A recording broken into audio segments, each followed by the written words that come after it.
Welcome to the Red Story, and just subscribe so I understand that everything is not in vain. Make some tea or coffee and listen to our new story. Shattered Reflections.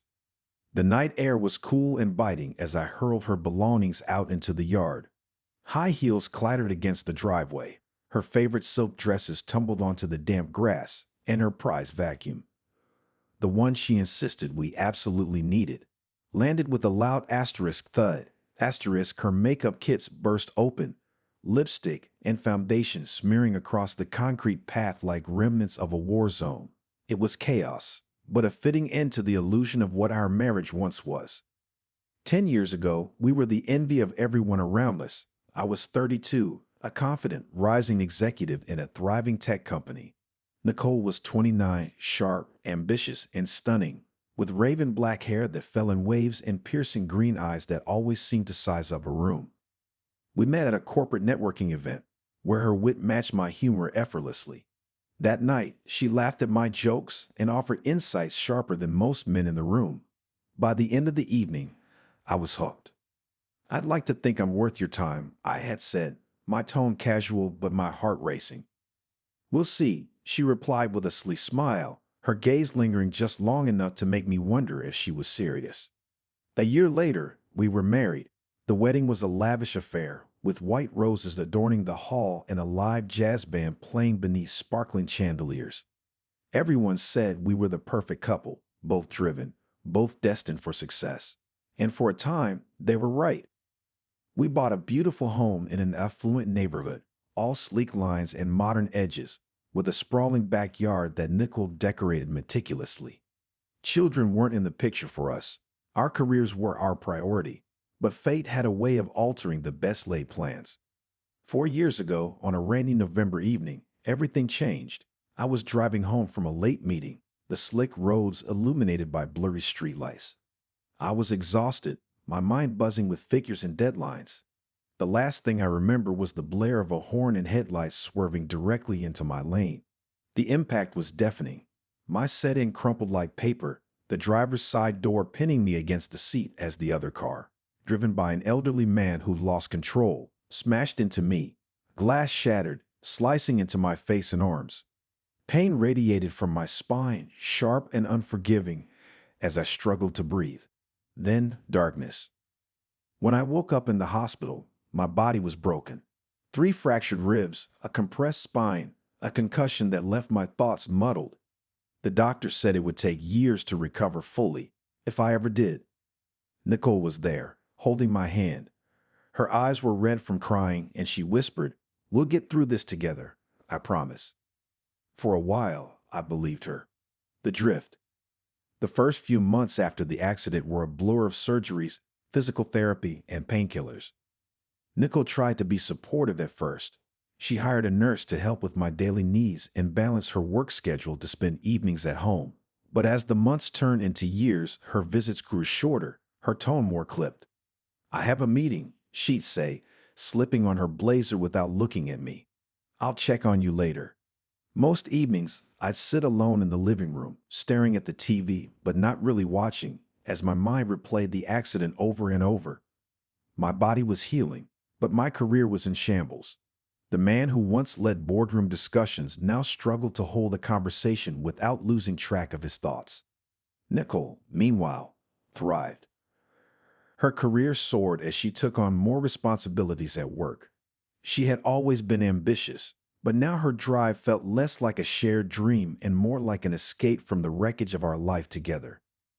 We had always invested aggressively, pouring our money into projects and expecting returns that would fund our ambitious lifestyle. But my accident threw everything off balance. The medical bills piled up, and with only Nicole's income, we started feeling the strain. I could see the frustration in her eyes every time she checked our accounts. "We should have planned better," she muttered one evening, her fingers flying over her laptop keyboard. "We can't keep living like this." "I'm trying," I said, my voice weak. "I just need more time." Her silence was answer enough. Then came the text from Jason, my former colleague. His message was cryptic but urgent. Asterisk, "We need to talk. It's about Nicole. You deserve to know." Asterisk. Curiosity turned into dread as I replied, asking him to come over. When he arrived, his face was grim. Without a word, he handed me his phone. On the screen was a photograph of Nicole sitting in the backseat of a car with another man. She was laughing, her hand on his thigh. My stomach dropped as I recognized him. Ethan, the CEO of our company and my former boss. What the hell is this? I asked, my voice shaking. Jason sighed. It's not just one photo. There's more security footage from the office. I thought you should see it before someone else told you. He swiped to show me images of Nicole and Ethan, stealing kisses in hallways, disappearing into his office after hours. The evidence was undeniable. Who else knows? I demanded. Just us, Jason assured me. For now. The fallout. The rage hit me like a freight train. After Jason left, I grabbed the nearest object, a heavy glass ashtray, and hurled it at the wall. The mirror it struck shattered spectacularly, shards scattering across the floor. I didn't stop. I stormed through the house, grabbing Nicole's belongings and throwing them into the yard. Her dresses, her shoes, even the photo albums we'd once cherished. They all landed in the dirt. By the time Nicole came home, the yard looked like a battlefield. She froze at the sight, her face pale. Her phone buzzed incessantly, no doubt with calls from friends and family who received the photos I'd sent. What's going on? She demanded, her voice shaky. You tell me, I snapped, stepping out from the shadows. Or should I let Ethan explain? Her mouth opened and closed like a fish gasping for air. She tried to speak, but the words wouldn't come. The silence was deafening. The aftermath. I moved out the next day, leaving Nicole to face the fallout alone. I contacted my lawyer immediately, ensuring I had the evidence needed to protect myself from any financial claims she might make. Nicole, stripped of her carefully curated image, resigned from her position. Whether she quit or was forced out, I didn't care. Friends told me she moved back in with her parents, far from the city where we had built our lives. I didn't reach out. There was nothing left to say. Rebuilding. It took months to regain a sense of stability. Therapy helped me process the betrayal, though the scars, both physical and emotional, remained. I sold the house and downsized to a modest apartment where I could start fresh. One evening, as I sat on my balcony watching the city lights flicker, I felt a strange sense of peace. Nicole's betrayal had been devastating, but it also freed me from a relationship built on ambition rather than love. For the first time in years, I felt like I could breathe. Epilogue.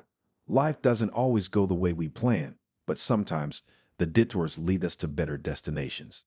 I don't know where Nicole is now, and I don't care. What I do know is that I've rebuilt my life, not as the man I once was, but as someone stronger, wiser, and more resilient. As I poured myself a glass of wine and leaned back in my chair, I smiled. The road ahead was uncertain, but for the first time in years it felt like mine to choose.